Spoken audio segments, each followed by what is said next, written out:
Go to roll. नमस्कार। आज AICC के प्रांगण में मैं सभी अपने पत्रकार साथियों का धन्यवाद और आभार व्यक्त करती हूँ। आज एक बहुत ही महत्वपूर्ण विषय पर मुझे आप सबसे संवाद करने का मौका मिला है। कल से टेलीप्रॉम्प्टर पर पढ़े गए एक बयान पर लगातार हम सब देख रहे हैं। सबसे बड़ी बात यह है कि ये टेलीप्रॉम्प्टर दिल्ली से चल के नागपुर कब पहुंच गया ये पता नहीं चला। पर जिस तरह से आरएसएस के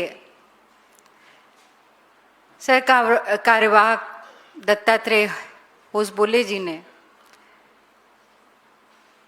एक स्क्रिप्टेड टेलीप्रॉम्प्टर पर लिखे हुए बयान को पढ़ा, वो और भी आश्चर्यजनक है। जिस तरह से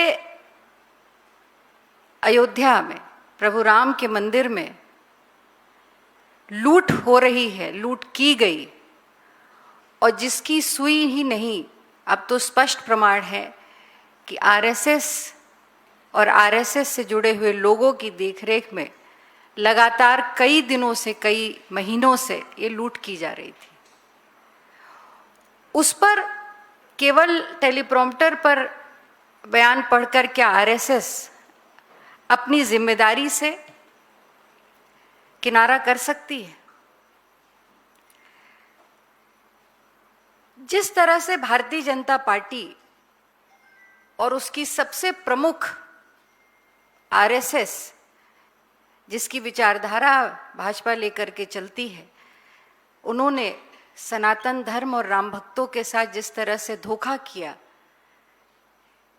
इससे पूरा देश आहत है।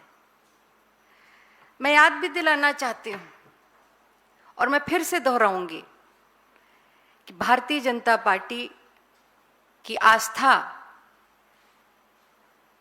प्रभु राम में कम उनके नाम पर राजनीति करने में ज्यादा रही। और इसीलिए मैं कहती हूं, हम सब जो राम भक्त हैं, हम प्रभु राम के पुजारी हैं, और भारतीय जनता पार्टी और उससे जुड़े संगठन आरएसएस ये राम के व्यापारी हैं। और अब तो राम के व्यापारी ने उसी राम को लूट लिया जो उन्हें सत्ता में लेकर के आए। मैं सवाल पूछना चाहती हूं कि आखिर आज केवल एक बयान से, पढ़ देने से, अपना दुख व्यक्त कर देने से, अपने आप को इस घटना से अलग करने का प्रयास करने से क्या आरएसएस इस पाप, और मैं कहूंगी महापाप से अपने आप को अलग कर पाएगी? कौन है चंपत राय बंसल? कौन है अनिल मिश्रा? कौन है गोपाल राव? ये वो लोग हैं जो आरएसएस से जुड़े हुए लोग और जिन्होंने लगातार इस ट्रस्ट का संचालन किया। क्या आरएसएस में इतना दम है? मैं चुनौती देती हूं कि अगर आज ये दुख व्यक्त कर रहे हैं, अपने आप को इस घटना से अलग कर रहे हैं, इस पर कार्यवाही की मांग कर रहे हैं, तो क्या वो स्पष्ट करेंगे कि ये तीनों प्रमुख चेहरे हैं, क्या ये आरएसएस के नहीं हैं? और अगर हैं तो आरएसएस ने अभी तक क्या कार्रवाई करी इन पर? आज तक जो एसआईटी भी बनी उत्तर प्रदेश की सरकार ने, उस एसआईटी में जो एफआईआर भी हुई वो भी किन पर हुई? एक ड्राइवर पे हुई, किसी रसोइये पे हुई, छोटे छोटे कर्मचारियों पे हुई। जो लोग इसका संचालन ट्रस्ट का कर रहे थे उन पर क्यों नहीं एफआईआर की गई? पूछताछ तो की आपने, पर एफआईआर क्यों नहीं करे? जवाबदेही किसकी है? जो मालिक बनकर के वहां बैठे थे, जवाबदेही तो उनकी है। और आज जो सबसे बड़ी चीज सामने आई, और जो मैं कहती हूं सबसे भयानक बात सामने आई, कि इस ट्रस्ट में आपको थोड़ा सा अतीत में ले जाऊंगी, क्योंकि मैं उसी अवध प्रांत से आती हूं और लगातार हम सब राम मंदिर के दर्शन करते रहे, उसमें आस्था रही, जुड़े रहे। जब ये पूरा प्रकरण लगातार चल रहा था, मैंने उत्तर प्रदेश की राजनीति का वो दौर भी देखा है, जब ये नारा तो देते थे कि रामलला हम आएंगे, मंदिर यहीं बनाएंगे,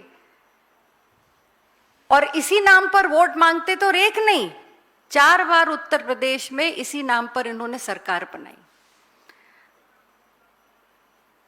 और उत्तर प्रदेश के सदन के अंदर भारतीय जनता पार्टी के तत्कालीन मुख्यमंत्री, जो आज नहीं है हमारे बीच में,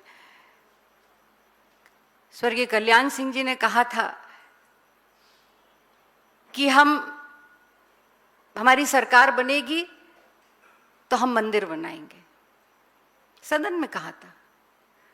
सरकार, प्रदेश के जनता ने, राम भक्तों ने, सबने आस्था दिखाई, सरकार बनी। और सरकार बनने के बाद जब उनसे सदन में पूछा गया कि कब बनेगा राम मंदिर, तो उन्होंने कहा था जब केंद्र में सरकार बनेगी। फिर एक बार राम भक्तों ने आस्था दिखाई, केंद्र में भी सरकार बन गई। वाजपेयी जी की 3 बार सरकार बनी, तब केंद्र में भी सरकार थी, प्रदेश में भी सरकार थी, पर राम मंदिर नहीं बनाया, क्योंकि राम मंदिर भाजपा के लिए, आरएसएस के लिए केवल एक मुद्दा था। और मैं ये कह सकती हूं कि आज अगर राम मंदिर बना तो सर्वोच्च न्यायालय के निर्णय पर राम मंदिर बना। और ये भी याद दिलाऊंगी कि जिस वक्त ये निर्णय हुआ, जब सर्वोच्च न्यायालय ने ये निर्णय दिया था 9 नवंबर 2019 में, उस वक्त उन्होंने सरकार की जिम्मेदारी दी थी, उस बेंच ने सरकार की जिम्मेदारी दी थी कि सरकार ट्रस्ट का देखरेख में, ट्रस्ट का भी निर्माण होगा और राम मंदिर बनेगा। तो सरकार भी अपनी जिम्मेदारी से अलग नहीं हो सकती। और प्रदेश में भी भाजपा की सरकार है, केंद्र में भी भाजपा की सरकार है, तो क्या इस जिम्मेदारी से ये दोनों सरकारें अपने आप को अलग कर सकती हैं? कहां है ईडी, कहां है सीबीआई, कहां है इनकम टैक्स के छापे? कौन जवाब देगा? जो करोड़ों का चंदा चोरी हुआ, 1250 शिलाएं जो पूरे देश में लोगों ने आस्था से यहां भेजी थी, बहुत से आभूषण, उनका कोई लेजर तक नहीं है, कोई बही खाता नहीं। और इसके पीछे भी मैं आपको वजह बता दूं, ये परिपाटी भी आरएसएस की परिपाटी है, क्योंकि आरएसएस वो संस्था है जिसका ना रजिस्ट्रेशन है, ना उसकी कोई ऑडिट होती है, ना वो आरटीआई के एम्बिट में है। इसलिए जो नागपुर की परिपाटी थी, वही परिपाटी अयोध्या में भी शुरू हुई, मंदिर में। ट्रस्ट ने कोई बही खाता नहीं रखा, आरटीआई के एम्बिट से बाहर रही, कोई नियंत्रण नहीं था। और जिन लोगों को, कर्मचारियों को, मैं ये बहुत स्पष्ट करती हूं, शायद आपकी जानकारी में भी हो, जो आज जिन लोगों के ऊपर एफआईआर हुई है, जिनको अरेस्ट किया गया है, जो छोटे कर्मचारी थे, और वो कर्मचारी भी नहीं थे, वो दैनिक वेतन पे थे, आउटसोर्स किए हुए कर्मचारी थे, ये वो कर्मचारी थे जिनको गिनने के लिए ट्रस्ट ने रखा था। ये वो लोग थे जिनकी लिस्ट खुद ट्रस्ट ने एसबीआई को दी थी, एसबीआई बैंक को। और एसबीआई बैंक ने उस आउटसोर्स एजेंसी से, जहां से वो सिक्योरिटी के लोगों को आउटसोर्स कर रहे थे, ये जो नामों की लिस्ट थी वो बैंक ने उनको दी थी और ट्रस्ट के कहने पे आइडेंटिफाई किए हुए लोगों को वहां रखा गया था। उनकी कोई जांच नहीं हुई, उनके बैकग्राउंड के बारे में नहीं पता किया गया और ट्रस्ट ने अपनी मर्जी के लोगों को एसबीआई और एजेंसी के माध्यम से वहां पे कार्यरत कराया। विडंबना देखिए, इतना बड़ा ट्रस्ट जहां पे आस्था भरे करोड़ों का चढ़ावा आता है, वहां पर आरएसएस द्वारा लिस्ट पर लोगों को रखा जा रहा था। और आज वही छोटे कर्मचारी जो आउटसोर्सिंग पर थे, उनके ऊपर एफआईआर की जा रही है। किसी के यहां से 5 लाख, तो किसी के यहां से 2 लाख, किसी के यहां से कुछ लाख, लाखों में जो प्राप्त हो रहा है पैसा वो मिल रहा है। पर जो करोड़ों में लूट हुई और वो कहां गया पैसा, वो आज तक कोई नहीं जान पाया। एसआईटी बनी जरूर, पर एसआईटी का समय बढ़ गया आगे। क्यों नहीं केंद्र सरकार, आज प्रधानमंत्री जी क्यों चुप हैं इस पे? केवल जब मंदिर की स्थापना हुई तब आपने, जब आप प्रभु राम के सामने खड़े थे तो क्या संकल्प लिया था आपने? यही संकल्प था आपका। जिसकी सुरक्षा की, जिसकी रक्षा की प्रांगण की जिम्मेदारी थी आपकी, वहां पर राम भक्तों के आस्था की लूट हो रही है और आज प्रधानमंत्री जी मौन है, आरएसएस मौन है। कोई भी इस जिम्मेदारी से अपने आप को न अलग कर सकता है न बचा सकता है। मैं एक बात और इसमें कहना चाहती हूं, इससे जोड़ना चाहती हूं कि जिस तरह से एसआईटी में भी लोगों को, आरएसएस के लोगों को, क्योंकि ये चाहे वो चंपत राय हो, चाहे वो अनिल मिश्रा हो, चाहे वो गोपाल राव हो, ये सब वो लोग हैं जो आरएसएस के लोग हैं और यही लोग लगातार मंदिर का संचालन कर रहे थे। और ये कोई छिपी बात नहीं थी, ये हर व्यक्ति जानता है। और आज केवल विपक्ष नहीं, पर आज भारतीय जनता पार्टी से जुड़े लोग खुद इस बात को मान रहे हैं और इस बात पर दुख व्यक्त कर रहे हैं। जिस तरह से लगातार कई महीनों से, और मैं तो कहूंगी कि जब से इसकी आधारशिला रखी गई, चाहे वो जमीन खरीदने का मामला रहा हो ट्रस्ट के लिए, कैसे सबको मालूम है, उसके साक्ष्य प्रस्तुत किए हम लोगों ने, ये कैसे जमीनों के दाम बढ़ा करके ट्रस्ट को, लोगों ने अपना फायदा लेने के लिए बढ़े दामों पे ट्रस्ट को जमीन खरीदवाई। और आज आरएसएस अपने आप पर केवल दुख व्यक्त कर कर, घड़ियाली आंसू बहाकर अपने आप को इससे अलग करना चाहता है।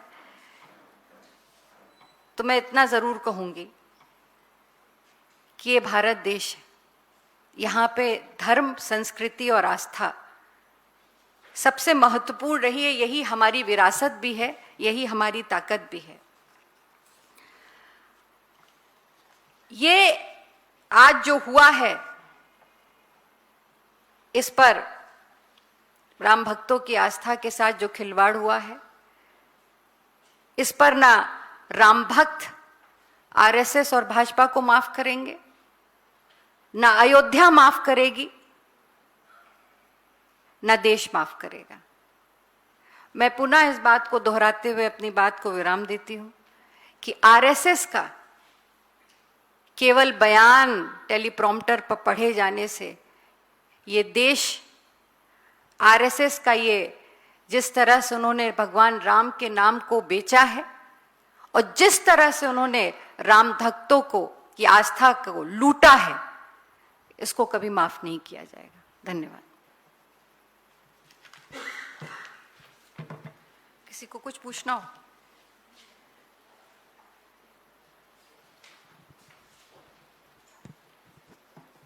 मैम, नितिन नवीन पहली बार पहुंचे हैं लखनऊ में। जिस तरह उनका स्वागत हो रहा है, बुर्के में पहनी महिलाएं, टोपी लगाए हुए मुस्लिम, उसको कैसे देखती हैं? क्या मतलब उनको सब समाज स्वीकार कर रहा है? आज वक्त ये है कि जिस राम के नाम पर वो इस सत्ता में आए, और आज से नहीं, सदियों से, कई दशकों से उन्होंने इसी नाम पर राजनीति की है। क्या उन्होंने इस पर कोई अपनी बात को व्यक्त किया है? कोई बयान दिया है इस पर? उन्होंने क्यों मौन है भारतीय जनता पार्टी? आज उसी अयोध्या की धरती, उसी अवध की धरती पर भाजपा के राष्ट्रीय अध्यक्ष गए, पर एक शब्द उन्होंने अयोध्या में हुई लूट पर नहीं बोला। तो स्पष्ट है कि ये लूट एक सोची समझी सुनियोजित साजिश है जो राम भक्तों की आस्था के को तकलीफ देने वाली है। इस पर क्यों नहीं बोल रहे हैं? पहले इस पे बोले। स्वागत कराने का वक्त नहीं है, ये जवाब देने का समय है। मैम, मेरा सवाल जी। मैं तेजपाल सिंह। सवाल ये है कि अयोध्या में राम मंदिर को चढ़ावा चोरी को लेकर जो लोग सुप्रीम कोर्ट गए, तो सुप्रीम कोर्ट का कहना है कि आसमान नहीं टूट पड़ेगा, ग्रीष्मकाल के बाद देख लेंगे। और यहाँ पूरा हिंदू लोगों को लगता है कि हमारी आस्था के साथ खिलवाड़ हुई है, जबकि ये राम मंदिर सर्वोच्च न्यायालय के आदेश पर ही बना था। तो सर्वोच्च न्यायालय का इस तरह के आदेश को जो हिंदू बहुल लोग हैं वो लोग कैसे देखेंगे और कांग्रेस कैसे देखती है? देखिए, हमारी आस्था सर्वोच्च न्यायालय में रही है। जिस दिन ये निर्णय आया था, केवल कांग्रेस पार्टी नहीं, पूरा देश एक होकर के हमने सर्वोच्च न्यायालय को, पूरे देश ने इस बात को, इस आदेश को माना था, और आस्था है हमारी अपने सर्वोच्च न्यायालय में। पर सबसे बड़ी बात यह है कि एक निर्णय जिस वक्त सर्वोच्च न्यायालय की बेंच ने दिया था मंदिर के निर्माण का, उसी वक्त सर्वोच्च न्यायालय ने, उसी आदेश का अंग था कि वहाँ ट्रस्ट बनेगी और ट्रस्ट के अधीन उसकी गाइडलाइन थी और उसके अधीन ही वहाँ पे निर्माण होगा और कार्यवाही होगी। क्या इस संगठन ने, जो वहाँ पे काम कर रहे थे लोग, जो आरएसएस के लोग थे, क्या उन्होंने उस चीज को माना? आज जिस तरह से जो गाइडलाइंस दी गई थी, क्या उनकी धज्जियां नहीं उड़ा दी? तो मैंने तो अपने प्रेस कॉन्फ्रेंस में यही कहा कि ये केवल इस देश के राम भक्तों के और सनातन धर्म के की भावनाओं के साथ खिलवाड़ नहीं है। ये सर्वोच्च न्यायालय का जो निर्णय था, ये उसके खिलाफ भी है। तो मुझे पूरा विश्वास है, मेरी आस्था है सर्वोच्च न्यायालय में। जो उन्होंने कहा कि ये निर्णय होगा, तो अब समय आने दीजिए, जांच भी तो हो रही है, पर जवाबदेही किसकी बनती है? आज जवाबदेही के लिए कोई तैयार नहीं। बीजेपी चुप है। आज हफ्तों बाद आरएसएस का एक लिखित बयान सामने आता है। जिम्मेदार कौन है? जिम्मेदारी कौन लेगा? जवाबदेही तो बनेगी सरकार की, आरएसएस की बनती है, उनको जवाब देना पड़ेगा। और केवल विपक्ष को नहीं जवाब देना, कांग्रेस पार्टी को नहीं जवाब देना, इस देश को जवाब देना है, राम भक्तों को जवाब देना है, सनातन धर्म के अन्यायियों को जवाब देना है। दूसरा मैम, आपने कहा कि छोटे छोटे जो दैनिक वेतन के कर्मचारी हैं उनको फंसाया जा रहा है, और आरएसएस के 3 लोग जिनकी जिक्र आप कर रही हैं और उनका नाम है, आरएसएस इस पर मौन है, बिल्कुल नहीं बोल रहा है। तो जो हिंदू धर्म, जो आस्था के लोग हैं, जब वो सवाल कर रहे हैं तो उनसे पूछा जा रहा है कि आपने चंदा दिया था क्या, जबकि मुस्लिम से भी चंदा आया है। देखिए, ये सबको मालूम है, हम सब लोगों को मालूम है कि पूरे देश में ये चंदे के लिए पूरे देश में लोगों ने हर जगह से आके दिया, और बहुत लोगों ने, हर अलग धर्म के लोगों ने भी, हर धर्म के लोगों ने अपनी आस्था के हिसाब से चंदा दिया। मेरा प्रश्न ये है कि इतना बड़ा करोड़ों का घोटाला हुआ, चोरी हुई, और जो लोग इसमें पकड़े गए वो लोग थे जिनके यहाँ से 5 लाख बरामद हुआ या 10 लाख बरामद हुआ। जहां करोड़ों की चोरी हुई तो उसके अनुपात से तो कम से कम उनकी हैसियत के हिसाब से तो बरामदगी होनी चाहिए थी ना। तो ये पैसा गया कहां? मैं मान सकती हूं कि हो सकता है ये सब लोग उसमें शामिल रहे होंगे, पर ये आंशिक रूप से शामिल थे। जो बड़ा पैसा था वो शिलाएं कहां गई? जो सोने की थी, चांदी की थी, जिसपे जो आभूषण थे वो कहां गए? अभी तक किसी को मालूम ही नहीं है कि वो कहां है। केवल जो चंदे का पैसा नहीं, जो जेवर, गहने, शिलाएं, आभूषण लोगों ने अपनी श्रद्धा के अनुसार वहां पे समर्पित किए थे प्रभु राम को, वो तक लोगों को नहीं मालूम है। तो केवल ये जो छोटे कर्मचारी थे, अच्छा ये छोटे कर्मचारी कौन थे? मैंने तो बताया आपको कि ये एक एजेंसी है जो बनारस की थी, जिसको सिक्योरिटी का काम मिला था। इस एजेंसी को, ये आउटसोर्सिंग एजेंसी को सिक्योरिटी का काम दिया गया, गिनने का काम दिया गया, जो कि स्टेट बैंक के अधीन थी। स्टेट बैंक को ये लिस्ट किसने दी कि इन लोगों को रखना है?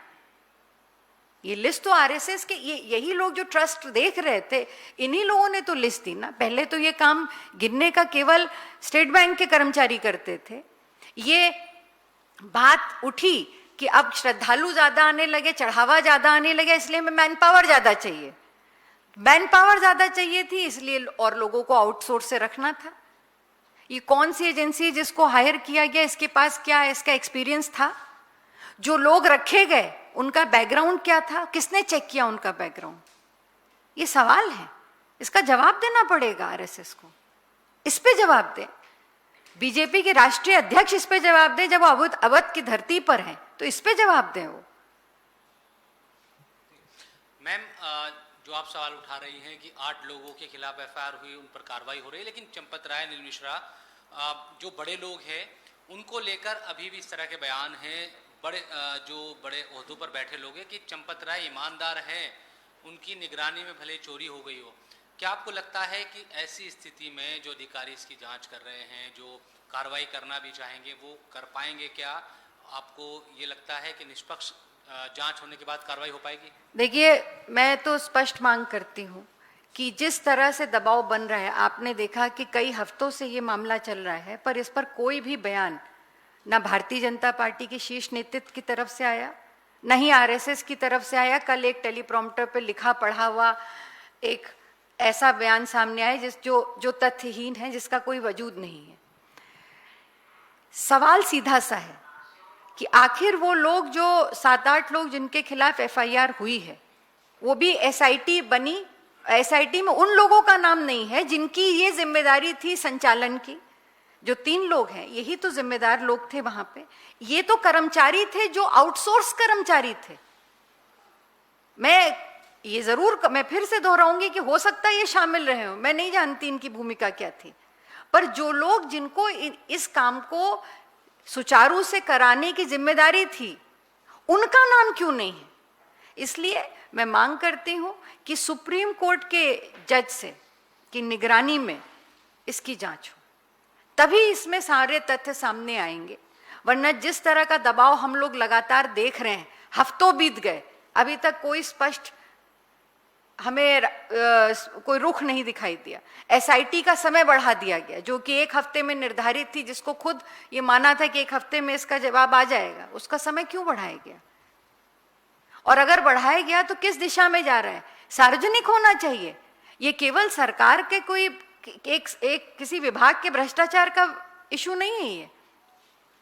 ये इस देश के उन लोगों का है जिन्होंने 10-10 रुपए, 100-100 रुपए अपनी आस्था के हिसाब से प्रभु राम के चरणों में अर्पित किए थे। ये उनकी आस्था का प्रश्न है, उनकी आस्था से खिलवाड़ हुआ है, तो इसका जवाब भी तो उनके सामने जाना चाहिए।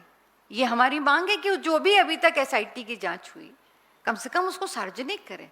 और एसआईटी की जांच हो या कोई भी जांच हो, क्यों नहीं अभी तक ईडी और सीबीआई इतने बड़े घोटाले में, जहां करोड़ों का, अरबों का घोटाला है, कई 100 करोड़ का घोटाला है, पता ही नहीं है कि कहां कितनी गहराई तक है ये घोटाला। रोज रोज नई नई चीजें सामने आ रही, तो क्यों नहीं ईडी और सीबीआई को इसके लिए, इस जांच के लिए दी जा रही है जिम्मेदारी, दी जानी चाहिए। मैम, मैं प्रशांत मिश्रा, हिंदुस्तान समाचार से। कल राष्ट्रीय स्वयंसेवक संघ के महासचिव दत्तात्रेय होसबोले जी ने जो बयान जारी किया, उसमें ये कहा कि इस चोरी से जो है वो समूचे राम भक्तों आरएसएस समेत उनका जो है वो परेशान हुए हैं और भावनाओं को ठेस पहुंची है। उन्होंने कड़ी कार्रवाई की बात की, लेकिन चंपत राय का नाम नहीं लिया। इससे पहले सड़क परिवहन मंत्री नितिन गडकरी का भी एक बहुत अभी हाल का ही एक बयान वायरल है, जिसमें वो कह रहे हैं कि वो चंपत राय को बहुत दिनों से जानते हैं, उनका खून पसीना है राम मंदिर के निर्माण में, वो ऐसा नहीं कर सकते हैं। तो सवाल ये उठता है कि क्या अंदर खाने से चंपत राय के ऊपर कुछ सॉफ्ट चीज़ें बरती जा रही, या उनके ऊपर कुछ वरद हस्त टाइप का है जिससे कार्रवाई से उनको बचाया जा रहा है? क्या ये दत्तात्रेय जी के बयान के बाद हम इस बात का एहसास करेंगे कि राम भक्तों को कितना दुख हुआ है? ये उनको, उसके लिए उनके सर्टिफिकेट की आवश्यकता नहीं है।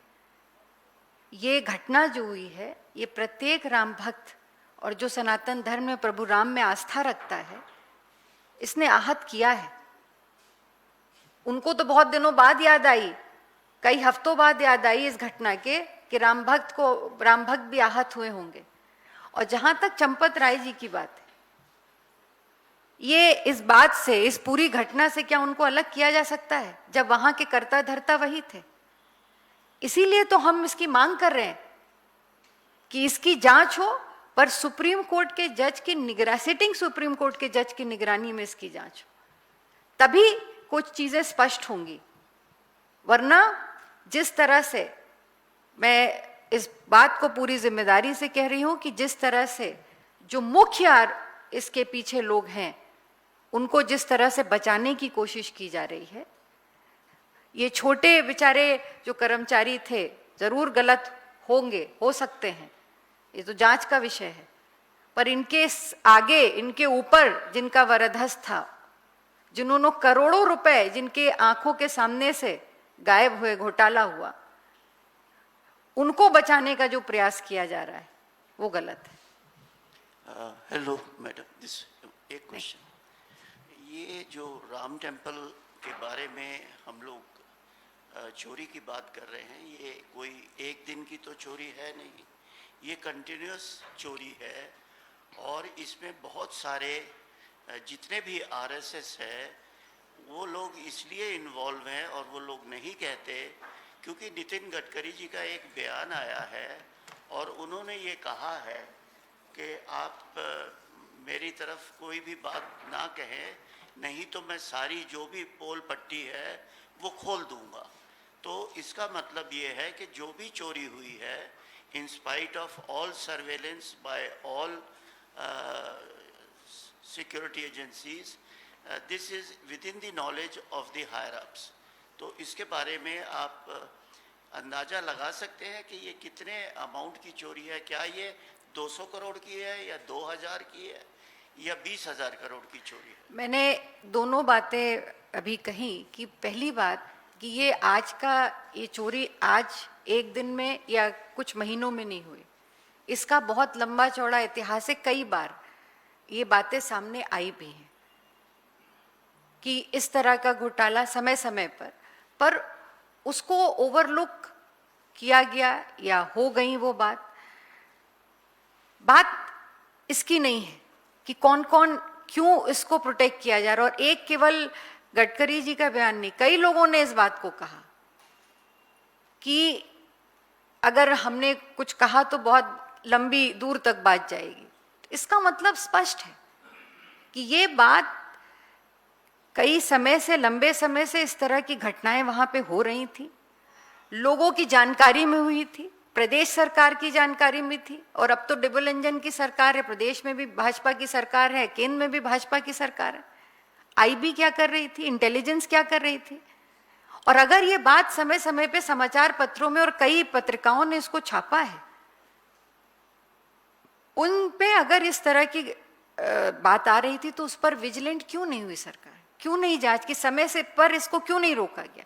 और दूसरा सवाल जो आपने करा कि इसका पैमाना कितना, वही मैंने कहा कि इसकी गहराई जान पाना बहुत मुश्किल है, क्योंकि केवल ये पैसे जो चढ़ावे में पैसे जो चढ़े वो गिनती में गायब है, वो एक अलग विषय है, पर जो ऑर्नामेंट्स थे चढ़ावे में, जो लोगों ने चीजें, बहुत सी मूर्तियां थी, शिलाएं थी, विच वो ऑर्नेटेड विद ज्वेल्स, उनका क्या हुआ? जब कोई एक परचून की दुकान पर भी लेजर मेंटेन होता है कि कितना सामान आया और कितना गया, इतनी बड़ी ट्रस्ट थी, उसमें लेजर नहीं मेंटेन था कि किसने कहां से कितना चढ़ावा आया, काइंड में कितना आया, कैश में कितना आया। और मैं फिर दोहराऊंगी कि ये परिपाटी आरएसएस की है। आरएसएस ने भी इज द ओनली ऑर्गेनाइजेशन जिसने आज तक कभी अपना ऑडिट नहीं कराया, तो ये परिपाटी वहीं से आती है। आज ये रिफ्लेक्ट कर रही है जो वहां पे घोटाला हुआ, इसीलिए इस बात को स्पष्ट किया जा रहा है कि जो वहां पे लोग, जो मुख्य रूप से लोग थे, जो आरएसएस के थे, ये जो संचालित कर रहे थे ट्रस्ट को, ये उनकी नाक के नीचे इतना घोटाला हुआ, उनको बचाना नहीं जा सकता। Thank you very much.